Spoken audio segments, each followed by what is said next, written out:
बिस्मिल्लाहिर्रहमानिर्रहीम। अस्सलाम वालेकुम नाज़रीन, प्रोग्राम में खुश आमदीद। मैं हूँ हैदर हयात खान। पाकिस्तान का जो बतौर सालिस किरदार रहा है ईरान और अमेरिका के दरमियान जंग के हवाले से, उसको सारी दुनिया बड़े मस्बत अंदाज में देख रही है, माँ सिवाय चंद एक स्पॉयलर्स के।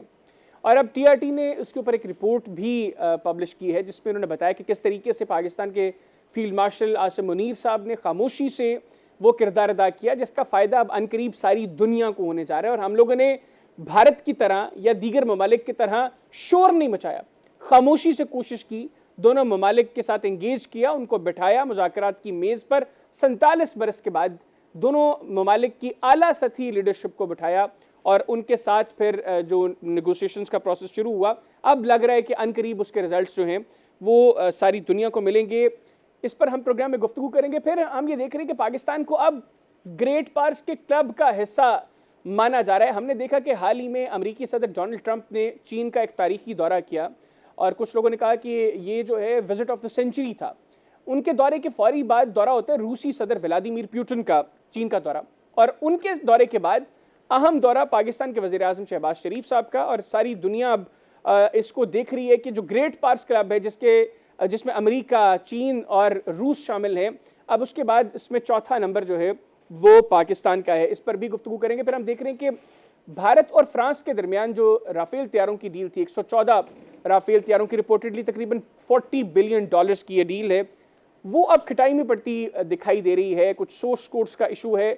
बुनियादी तौर पर सोर्स कोड्स होते क्या हैं, भारत को सोर्स कोड्स चाहिए क्यों हैं, और सोर्स कोड्स के बगैर क्या राफेल तैयारा बेहतरीन तैयारा नहीं है, इस पर भी गुफ्तगू करेंगे। और प्रोग्राम के पहले हिस्से में इन तमाम मौज़ूआत पर गुफ्तगू करने के लिए मेरे साथ मौजूद हैं air vice marshal retired Sajid Habib sahab, senior defence analyst हैं। Sir, thank you very much, आपने प्रोग्राम के लिए वक्त निकाला। सर, सबसे पहले तो बात करें पाकिस्तान का जो किरदार रहा है ईरान और अमेरिका के दरमियान, जो सालिस का किरदार पाकिस्तान ने अदा किया। आज TRT की मैं रिपोर्ट पढ़ रहा था, उन्होंने बड़ा अप्रिशिएट किया पाकिस्तान के किरदार को, फील्ड मार्शल आसिम मुनीर साहब के रोल को। आप सर क्या देख रहे हैं, एक तो पाकिस्तान के रोल को, सेकेंडली ये जो किरदार पाकिस्तान ने अदा किया है, उसके बाद ग्लोबली जो पाकिस्तान को लेकर एक परसेप्शन बनी हुई थी, जो अप्रोच थी बिलखुसूस वेस्ट की, उसमें क्या तब्दीली आपको दिखाई दे रही है? हैदर, बहुत शुक्रिया, आपने बड़ी तफसील से इसका जो है आपने इब्तदाइया पेश किया है। मैं समझता हूँ क्या, बल्कि ये हकीकत है कि यह सब कुछ अल्लाह की मेहरबानी से पिछले बरस इसका आगाज़ हुआ कि वही पाकिस्तान जिसको अमेरिका और यूरोप जो है वो एक दहशत गर्दी का स्पॉन्सर और ये इस तरह की बातें भारत की बातों में आके कहते थे, तो बात सीधी सी है, दुनिया फातिह के साथ जाती है। तो हमने एक मैदान में अपने फतह का हमने सबूत पेश किया दुनिया को, दुनिया भर ने उसको एक्नॉलेज किया, और वहां से हमें एक बूस्ट मिली इतनी ज़बरदस्त कि हमारे जो टॉप लीडरशिप है, जिसमें फील्ड मार्शल हैं, हमारे प्राइम मिनिस्टर है, उनकी डिप्लोमेटिक टीम है, इन्होंने एक इतने बड़े कज़िये में हाथ डाला कि जो दुनिया सोच नहीं सकती थी। और ख़ास तौर पे जो आप अक्सर वो भारतीय मीडिया के साथ ठीक ठाक करते होते हैं, उनको बड़ी आग लगी इसके ऊपर कि ये कैसे हो गया। तो भाई, ये पाकिस्तान ने ये साबित किया है कि पाकिस्तान मिलिटरली रीजन में किसी के आगे नहीं झुकेगा और ये अपने दुश्मनों का जो है खातिर बंदोबस्त कर सकता है। वहां से एतमाद हुआ। आप देखिए कि ईरान और अमेरिका के और बाकी मामलात में पहले कतर एक सालिस था, लेकिन अब हुआ, आपने बात की है कि सिर्फ अमेरिका और ईरान के दरमियान सालिसी की। मैं कहता हूं कि इससे बढ़ के जो रीजनल सालिसी की है, ये मेरे नजदीक बहुत बड़ा कमाल है। यकीनन देखिए, अमेरिका की तो मजबूरी ये भी हो गई कि अमेरिका जो 4 ऑब्जेक्टिव लेके आया था एपिक फ्यूरी में, और इसमें वो तो उसमें से कोई भी हासिल नहीं हुआ। बिल्कुल ठीक। लेकिन आप देखिए कि जो 6-7 ममालिक जिनको ईरान ने रिटेलिएशन में, जिनके अंदर अमेरिकी अड्डों को निशाना बनाया, उन सबको भी, और उनमें से सबसे बड़े कतर को आप मुज़ाकरात की मेज पे लेके आया, बल्कि एक तरह से अपना पार्टनर बनाया है जी। तो ये बहुत बड़ी डिप्लोमेटिक अचीवमेंट है पाकिस्तान की। और तुर्की तो हमेशा से, मैं तो TRT को बड़े फॉलो करता हूँ, उनमें हमारे डॉक्टर फुरकान हैं, वो बड़ा अच्छा इसके ऊपर लिखते हैं, तो इसमें बिल्कुल बहुत अप्रिसिएशन है। ये सिर्फ यूरोप में नहीं, अमेरिका में नहीं, सारी दुनिया में ये अप्रिसिएशन चल रही है। सर, आपने एक बड़ी अच्छी बात की कि दुनिया फातेह के साथ खड़ी होती है, और हमने देखा भी अप्रोच तब्दील हुई दुनिया की। गुज़िश्ता साल जब पाकिस्तान ने भारत को शिकस्त दी, लेकिन उसके बाद भारत ने पाकिस्तान के खिलाफ जो एक उनका रवायती अंदाज है प्रोपेगेंडा करने का, उसमें उन्होंने तेज़ी लाने की कोशिश की। अभी जो पाकिस्तान ने किया है, हम देख रहे हैं कि भारत का मीडिया मुसलसल कोशिश कर रहा है कि आज भी कुछ ना कुछ ऐसा हो जाए कि जिससे ये मुज़ाकरात जो हैं ये नाकाम हो जाएं, गो कि ये कामयाब होते हैं उसका फ़ायदा भारत को भी बहुत ज़्यादा होगा। तो बिल्कुल ये जो अप्रोच बिल्कुल है सर, ये अब आपको लगता है कि तब्दील हुई है टुवर्ड्स पाकिस्तान? जो पहले मगरब पाकिस्तान को जिस अंदाज में देख रहा था, जिस अप्रोच से देख रहा था, वो अप्रोच भी तब्दील हुई है इससे? ये बिल्कुल तब्दील हुई है। और भारत की आपने बिल्कुल सही बात की हैदर, कि अगर इसका फायदा तो भारत को भी होगा, उसका भी बहुत ज्यादा मैक्सिमम एनर्जी तो यहीं से जाती है। तो अगर वो अकल से जरा काम ले तो पाकिस्तान की मेहनतों को सराहना चाहिए, मेहनत को सराहना चाहिए। और जैसे आपने कहा कि उसने कुछ ना कुछ करने की कोशिश की, काउंटर करने की कोशिश की, या अपना परफॉर्म करने की, उसकी एग्जांपल आपको ब्रिक्स में नजर आई होगी, जी, कि जब ब्रिक्स की मीटिंग हुई दिल्ली में और वहां पे इन्होंने रशिया के वजीर खारजा के साथ ईरान के वजीर खारजा को बैठा के बड़ा मीडिएटर बन के देखने की कोशिश, दिखाने की कोशिश की, लेकिन ईरान ने एक ही बात कही कि ब्रिक्स के ममालिक जो हैं वो अमेरिका की जो जारहियत है उसकी मजम्मत करें, जो उनमें से कोई भी ना कर सका। भारत भी खामोश रह गया। वो सर तो उस हवाले से तो खुद इंडियन मीडिया ने भी बहरहाल रिपोर्ट किया कि जिस वक्त ईरान और अमेरिका के दरमियान जंग जारी थी, 2-3 दफ़ा राब्ता हुआ अब्बास अरागची साहब का जयशंकर के साथ, और उसमें अब्बास अरागची साहब ने मुतालबा किया कि ब्रिक्स के फ़ौरन से, आप चूंकि चेयर हैं इस साल के लिए, आप ब्रिक्स के फ़ौरन जी से एक मजम्मती बयान इशू करें।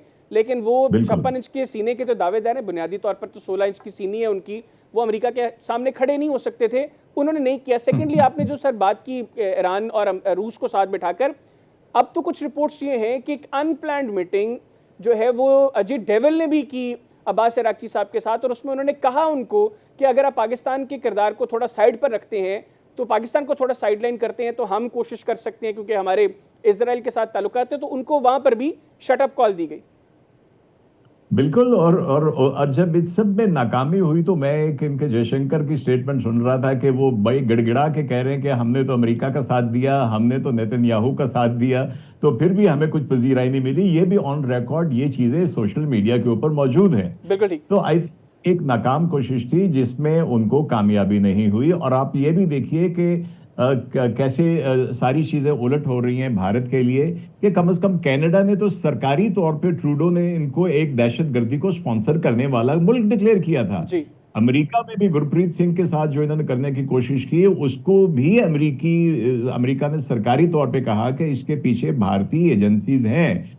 तो वो दहशतगर्दी का लेबल जो हम पे लगाता था, वो उसके ऊपर ऑफिशियली दो बड़े मुल्कों की तरफ से चिपक गया। बिल्कुल। और और जहां पे ऑस्ट्रेलिया में भी डिप्लोमेसी बिल्कुल जो वाकया हुआ उसमें भी क्रॉस ऑस्ट्रेलिया बॉर्डर ने भी टेररिज्म किया, के अंदर बिल्कुल भारतीयों का ऑस्ट्रेलिया ने किया। जो है। अच्छा बिल्कुल सर, थोड़ी सी बात करें, भारत और फ्रांस के दरमियान रफाल डील हुई, और जी जी भारत ने गुज़िश्ता साल की सुबकी को मिटाने के लिए जो एक प्रोपेगेंडा वहाँ पर गोदी मीडिया के तवसत से मोदी की हुकूमत ने किया जी, कि रफाल्स ने पता नहीं कौन से तीर मार दिए थे गुज़िश्ता साल की पाक भारत जंग में, वो कि सारी दुनिया ने देखा कि पाकिस्तान ने किस तरीके से इबरतनाक शिकस्त दी, मनो मट्टी तले दफन किया भारतीय फ़िज़ाइया के गुरूर को। अब सर 114 नए रफाल, तकरीबन 40 अरब डॉलर्स की ये डील, और मैं तो डे वन से इंडियन मीडिया पर ये बात कर रहा था कि फ्रांस ने आपको मिराजेस के अभी तक सोर्स कोड्स नहीं दिए, आप लोग 114 छोड़ के 1140 राफेल भी ले लेंगे, वो नहीं देंगे आपको सोर्स कोड्स। अब भारत इसको मसला बना रहा है, गो कि अब कुछ आवाज़ें वहाँ से फिर उठ रही हैं कि विदाउट और विद सोर्स कोड्स इंडिया के पास कोई ऑप्शन नहीं है दूसरी। रफाल सोर्स कोड के बगैर कितना जो है वो बेहतरीन जहाज़ है, और सोर्स कोड्स की बुनियादी तौर पर क्यों ज़रूरत है भारत को? देखिए, जब आजकल जब भी कोई फोर्थ जनरेशन क्या, इससे पहले कभी 3.5 जनरेशन के, फोर्थ जनरेशन का कोई इक्विपमेंट बनता था, खासतौर पे जहाज बनते थे, ये बहुत ही एक्सपेंसिव प्रोजेक्ट होते हैं, बिलियन और ट्रिलियन के प्रोजेक्ट होते हैं, जो कि 30-40 साल तक चलने होते हैं। अब जो भी इसके मैन्युफैक्चरर होते हैं वो एज अ स्टेट उसके जो कोड्स हैं वो अपने पास रखते हैं। कोड्स के बगैर देखिए, ये वो पुराने जमाने वर्ल्ड वॉर के जहाज नहीं है कि दो पंखे वाला जहाज है, उसके बाईप्लेन है, उसको आपने कहीं पे भी एक गन फिट की और उसको चलाना शुरू कर दिया।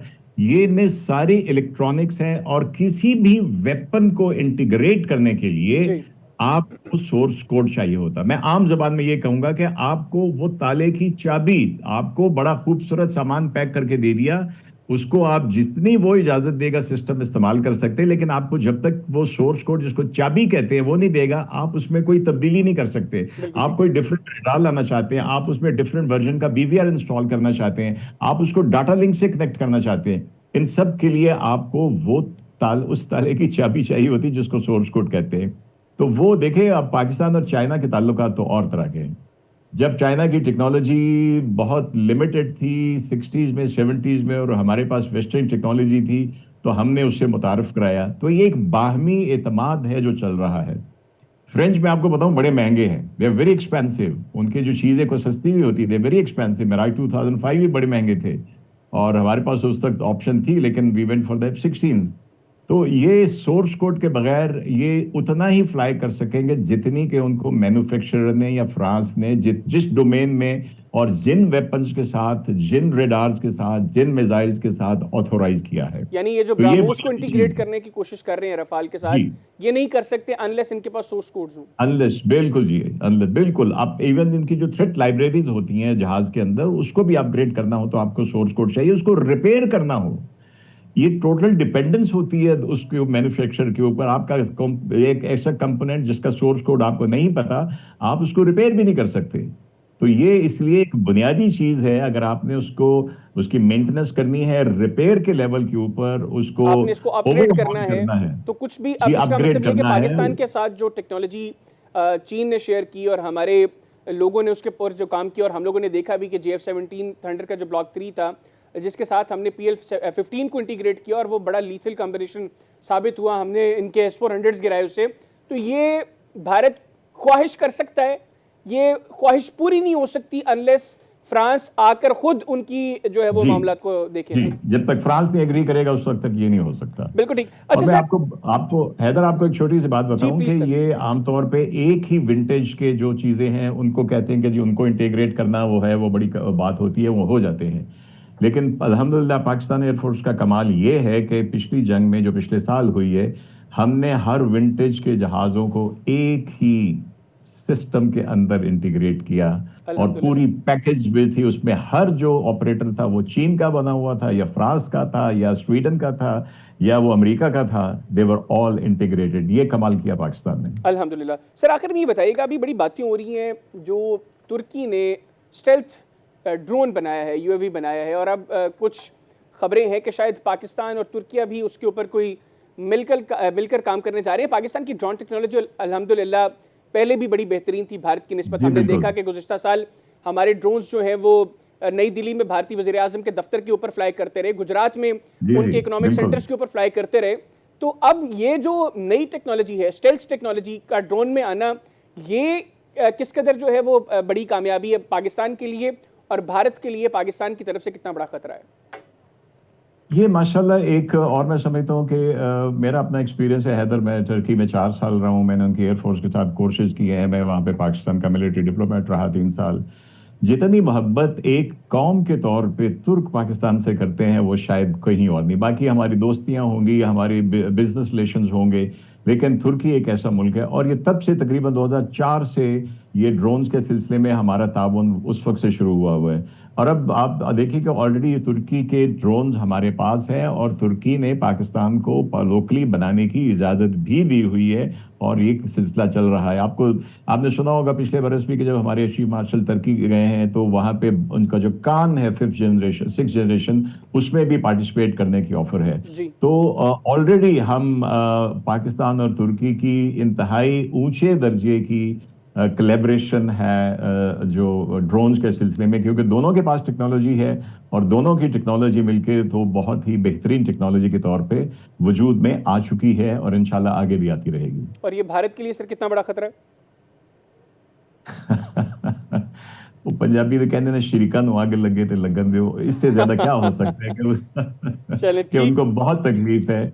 और इंशाल्लाह ताला हम अपने वतन के दिफा में किसी किस्म की भी कोताही नहीं इसमें कोई बरतेंगे। शक नहीं है। अल्हम्दुलिल्लाह। Thank you very much sir, आपने प्रोग्राम के लिए। आप नाज़रीन, air vice marshal retired Sajid Hamid साहब हमारे साथ मौजूद थे। गुफ्तगू उनकी आपने सुनी। प्रोग्राम में एक ब्रेक लेंगे, ब्रेक से वापस आएंगे तो इन्हीं मौज़ूआत के ऊपर मजीद गुफ्तगू करेंगे, कहीं ना जाएगा। जी, ब्रेक के बाद प्रोग्राम में दोबारा खुशामदीद। नाज़रीन, बात हो रही थी पाकिस्तान का जो बतौर सालिस किरदार रहा है इस सारे पीस प्रोसेस के दौरान, और हम देख रहे हैं कि अब अनकरीब वो वक्त आने वाला है जब इसके फ़ायदे पूरी दुनिया को मिलेंगे। तो पाकिस्तान का जो किरदार है इसके बाद अब ग्लोबली पाकिस्तान को लेकर पर्सपेक्टिव किस तरीके से तब्दील हुआ है, प्रोग्राम के इस हिस्से में इस पर गुफ्तगू करेंगे। फिर पाकिस्तान और भारत के ताल्लुकात के हवाले से हम देख रहे हैं कि पाकिस्तान ने हमेशा बड़ी पॉजिटिव अप्रोच के साथ ये बात की है।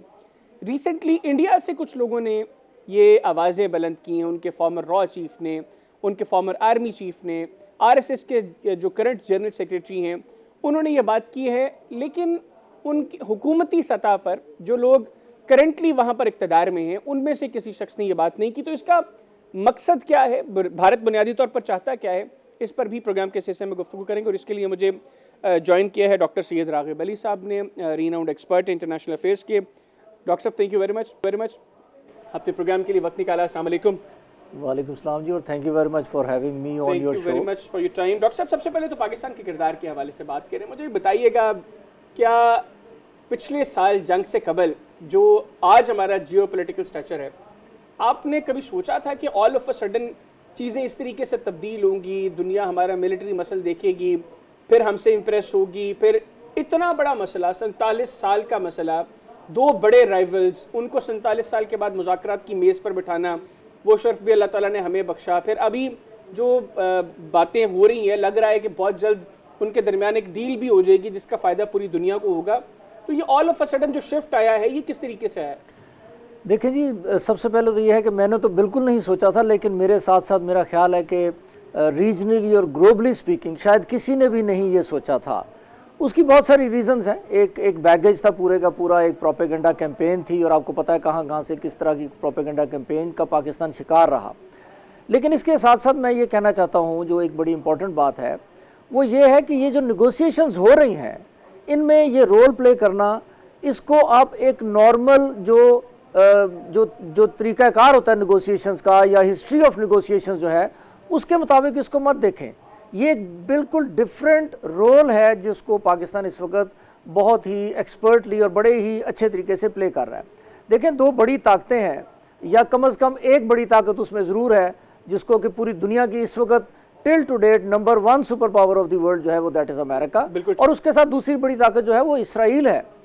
इसराइल और जी, दो मिलिट्री पावर्स हैं, और इन दोनों न्यूक्लियर पावर्स भी हैं और लीडिंग पावर्स भी हैं। एक समझ लें रीजन की लीडिंग पावर है, एक ग्लोबल की लीडिंग पावर है। तो अगर आप इन दोनों को मिला लें तो ये तकरीबन सारी दुनिया की सबसे बड़ी फोर्स बनती है, अगर दोनों को अमेरिका और इजराइल को आप if you group them together. दूसरी तरफ एक ईरान है जिसका 40 साल से सैंक्शंस और बहुत सारी चीज़ों से वो आइसोलेटेड है। यूरोपियन उनके साथ ट्रेड नहीं कर सकते, बहुत सारे मुस्लिम कंट्रीज़ उनके साथ ट्रेड नहीं कर सकते, और एक over a period of time एक बहुत एसिमेट्रिक जो है वो आपको नज़र आती है दोनों की तरफ, एक तरफ अमेरिका और इसराइल और एक तरफ ईरान। अब जब जंग होती है तो उसके रिजल्ट्स बड़े अजीबोगरीब निकल आते हैं। यानी कि अमेरिका जो है वो जो 72 घंटे या 36 घंटे की वॉर समझ रहा था, वो वॉर प्रोलॉन्ग हो जाती है। आज उसको 1 महीने से ज़्यादा का अरसा हो चुका है। उसके बाद जो 40 रोज तो जंग रही, अब तो जी 40 रोज की तो कंटिन्यूसली बम्बार्डमेंट अगेंस्ट समझ लें कि ईरान हुई। उसके बाद एक इमर्ज करती है नई सिचुएशन, जिसमें एक ऐसी सिचुएशन आती है जो दुनिया ने पहले किसी तरह भी नहीं देखी। There is no parallel of this thing कि हम एक ईरान जैसे मुल्क ने एक neck of the global economy जो है उसको पकड़ लिया और उसको आप उससे छुड़ा नहीं सकते। और उसके बाद वो बारी आती है कि जब ये कहते हैं कि यार इनके दरमियान निगोशिएशंस होनी चाहिए वरना थर्ड वर्ल्ड वॉर शुरू हो जाएगी। और फिर आता है पाकिस्तान का रोल, और उसमें फिर इमर्ज करता है पॉलिटिकल और मिलिट्री जो लीडरशिप है पाकिस्तान की, उसका रोल। अब आप इसको ज़रा सिनेरियो को ज़रा पिक्चराइज करके देखें अपने माइंड में, तो आपको पता लगता है कि एक तरफ वो पावर्स हैं दो जो दुनिया में किसी को कुछ नहीं समझती, और एक वो पावर है जिसमें पूरी दुनिया से आइसोलेटेड है, और दोनों ही अपनी विनिंग स्ट्रीक लेके सामने बैठ जाते हैं आपके।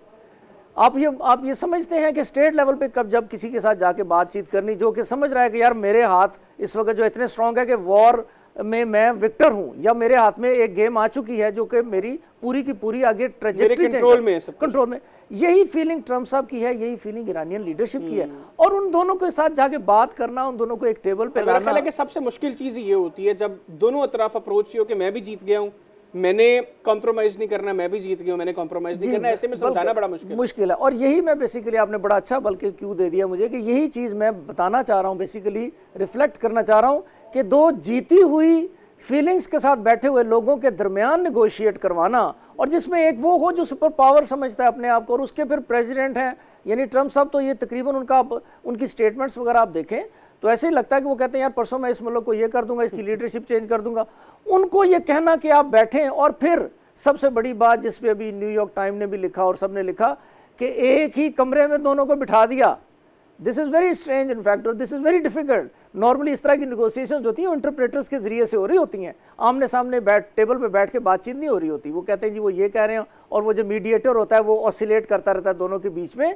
जब इतनी आइडियोलॉजिकल मिलिट्री हर किस्म की एनिमिटी थी दोनों कंट्रीज़ के बीच में, तो पाकिस्तान ने उनको सिर्फ जो एक दफ़ा बिठा दिया ना, जिस दिन मेरी ये स्टेटमेंट है, आप ये याद रखिएगा कि जिस दिन अमेरिका और ईरान दोनों एक ही जगह पर पाकिस्तान ने बिठा दिए, पाकिस्तान ने बेसिकली इस वॉर को खत्म कर दिया। आप ये देखिएगा कि इसको रीइग्नाइट करना will be very difficult for anyone, even America के लिए भी दोबारा उसको रीइग्नाइट करना बड़ा मुश्किल हो जाएगा, और अब तो सिचुएशन बहुत आगे चली गई। अच्छा डॉक्टर साहब, ये भी बताइएगा, हमने देखा है कि मगरब में भारतीय प्रोपेगेंडा की वजह से मुसलसल ये एक अप्रोच थी कि पाकिस्तान को नेगेटिवली देखा जाता था, हमें एज ए टेरर स्टेट देखा जाता था, हमें एज ए पीस मेकर नहीं देखा जाता था। अभी जो काम हमने किया है, और इस काम के दौरान भी हमने मुसलसल देखा कि हमारा वो घटिया और मकार दुश्मन, जिसको इस चीज़ का अंदाज़ा है कि पाकिस्तान की सालिसी में अगर ये मुज़ाकरात कामयाब होते हैं तो उसका फ़ायदा इस खित्ते में सबसे ज़्यादा इन जंग से मुतासरा ममालिक के अलावा भारत को होगा, उस दुश्मन को होगा। बावजूद इसके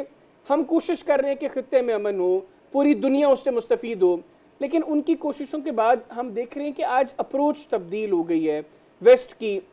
हमें वो उस अप्रोच के साथ नहीं देख रहे, हमारी तारीफ़ की जा रही है, हमारे किरदार को सराहा जा रहा है। अभी TRT ने भी एक रिपोर्ट पब्लिश की, उसमें उन्होंने बड़ा अप्रिशिएट किया फील्ड मार्शल आसिम मुनीर साहब के रोल को, और किस तरह खामोशी से उन्होंने सब कुछ किया। हमने देखा शोर इधर भी हो रहा है, शोर इधर भी हो रहा है, हमने खामोशी से ये जो सारा काम किया वो कैसे हम उसमें कामयाब रहे, और अब जो अप्रोच तब्दील हो गई है सबकी टुवर्ड्स पाकिस्तान, इसके बेनिफिट्स अब हमें किस तरीके से लेने? देखिए जी, बेनिफिट्स तो हमें बहुत ज़्यादा जो हैं इसके आने जा रहे हैं, लेकिन मैं से एक चीज़ पहले दोबारा थोड़ा सा सिंथेसाइज करना चाहता हूँ इस पूरे नैरेटिव को जो इस वक्त चल रहा है। एक तो ये देखें कि मार्को रूबियो जो है वो इस वक्त इंडिया के दौरे पे हैं, और उनसे वो क्वेश्चन किया गया कि जी वो पाकिस्तान का रोल, तो उन्होंने कहा कि यार वो रोल जो है ना ये डिफरेंट है, और उन्होंने उनको उनके जो मीडिया था उनको तकरीबन शट अप कॉल दी कि यार don't try to make it, यानी उसने कहा कि यार अपनी दुश्मनी को इस चीज़ में मत घुसाओ तुम। लेकिन मैं कहना क्या चाहता हूँ, मैं कहना ये चाहता हूँ कि इंडिया को आप एक छोटा मुल्क मत समझें, इंडिया को आप इस तरह ना समझें कि इंडिया आज भी दुनिया की तीसरी बड़ी ताकत है, तीसरी चौथी बड़ी ताकत है, और इंडिया का मीडिया जो है नंबर 1 मीडिया समझा जाता है दुनिया में, आज भी समझा जाता है। लेकिन इंडिया ने पिछले 15-20 साल से वो इन्फो लैब भी निकली, और वो पाकिस्तान का इमेज जो ख़राब किया था वो सारा रिवर्स हो गया, और वो सारा इस तरह से रिवर्स हो चुका है कि इंडियंस खुद भी उस अपने आप को जस्टिफाई नहीं कर पा रहे। तो ये एक बहुत बड़ी चेंज है जो पाकिस्तान को, एक इमेज बिल्डिंग जो पाकिस्तान की हो गई, ये एक बहुत बड़ी चेंज है। ये वो स्टार्ट है, समझ लें कि जब आप जो भी बात आप कर रहे हैं इस वक्त पूरी दुनिया उसको देख रही है, समझ रही है। दूसरा, आपने यूरोप की बात की कि यूरोप पाकिस्तान को किस तरह आप देख रहा है, ये बात जो है ना, मैं एक बात को बहुत पॉइंट को क्लियर करना चाहता हूँ आप इस मौके का फ़ायदा उठा के, कि ये जो कहा जा रहा है ना कि जी अगर ये मुज़ाकरात कामयाब हो गए तो पाकिस्तान, असल में अगर से बात आगे निकल चुकी है। पाकिस्तान ने अपना रोल जितना पॉजिटिवली और वो प्रोएक्टिवली प्ले कर दिया है ना, पाकिस्तान ने उससे जो गेन करना था वो पाकिस्तान को मिल चुका है बेसिकली। देखिए, लड़ाई बेसिकली अमेरिका और ईरान की है, पाकिस्तान और अमेरिका की, ईरान की नहीं है। उन्होंने अगर फर्ज करें कि दो आपस में फ्रीक हैं जो किसी तरह भी फैसला उन्होंने करना है, और अगर वो ड्रैग करते हैं अपने कॉन्फ्लिक्ट को मजीद, वैसे तो ये यहाँ पर भी बहुत से लोगों के समझने की जरूरत है। जी, ये मैं समझा रहा हूं। फैसला हमने नहीं करना, हम जो कर सकते थे अच्छी नीयत के साथ वो हमने किया, हम कर रहे हैं जी। अल्टीमेटली डिसीजन या ईरान ने करना है या अमेरिका ने करना है, इस चीज की अंडरस्टेंडिंग होनी चाहिए। जी, इसको मैं थोड़ा सा मजीद क्लियर इस तरह करना चाहिए। फॉर इंस्टेंस, अमेरिका या इसराइल ने एक डिसाइड किया हुआ है कि यार हमने सुलह करनी ही नहीं है, और हमने इसको प्रोट्रैक्टेड कॉन्फ्लिक्ट में चेंज करके उससे कुछ गेन्स लेने हैं। ये आप देखिए कि इतने बड़े दो मुल्कों की प्लानिंग के बावजूद पाकिस्तान ने उनको अब तक कितने दिन हो गए हैं कि आपने निगोशिएशन में बिठाया हुआ है, और जो जो ये निगोशिएशंस आगे जा रही हैं, ये आप समझें कि दोनों मुल्कों के हाथ से, जो दोनों फ्रीक हैं उनके हाथ से गेम निकलती जा रही है। वो चाहते हुए भी दोबारा नहीं उसको ख़राब कर सकते, बिकॉज पूरी दुनिया की इंटरनेशनल कम्युनिटी जो है वो उसको वॉच कर रही होती है। तो ये निगोशिएशन कामयाब हो या ना हो, पाकिस्तान का जो फ्यूचर है, और स्पेशली जो रोल जो फील्ड मार्शल साहब है हमारे, उन्होंने जो प्ले किया उसको हाईलाइट करना बहुत ज़रूरी है। आप ये देखें कि इतने बड़े लेवल पे he is the chief of the army staff in Pakistan, chief of the defence forces in Pakistan, ये बहुत बड़ा स्ट्रेचर है।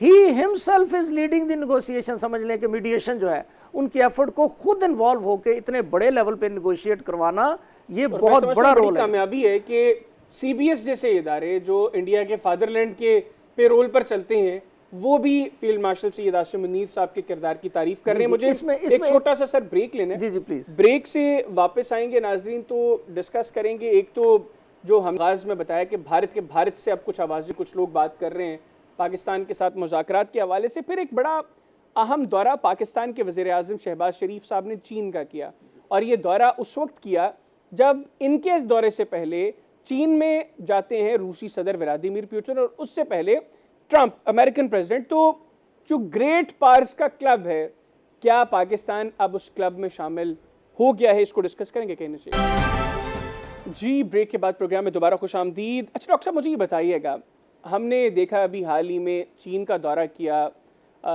अमरीकी सदर डोनाल्ड ट्रंप ने, उनके दौरे के बाद रूसी सदर चीन का दौरा करते हैं, और उसके बाद पाकिस्तान के वज़ीर आज़म शहबाज शरीफ साहब चीन जाते हैं।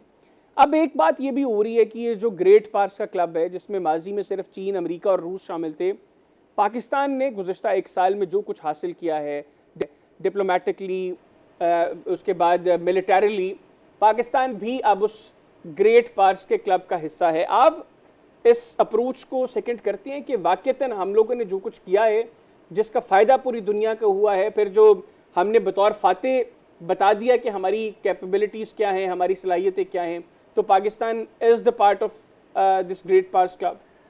देखिए जी, इतना ये एक बहुत बड़ी स्टेटमेंट होगी अगर ये कहना कि पाकिस्तान अब उस ग्रेट पावर क्लब जो है जिसमें 3 जो बड़ी सुपर पावर्स हैं उसका हिस्सा बन चुका है, ये बहुत बड़ी स्टेटमेंट होगी। लेकिन इसके कहे बगैर गुजारा भी समझ नहीं आ रहा कि कैसे होगा।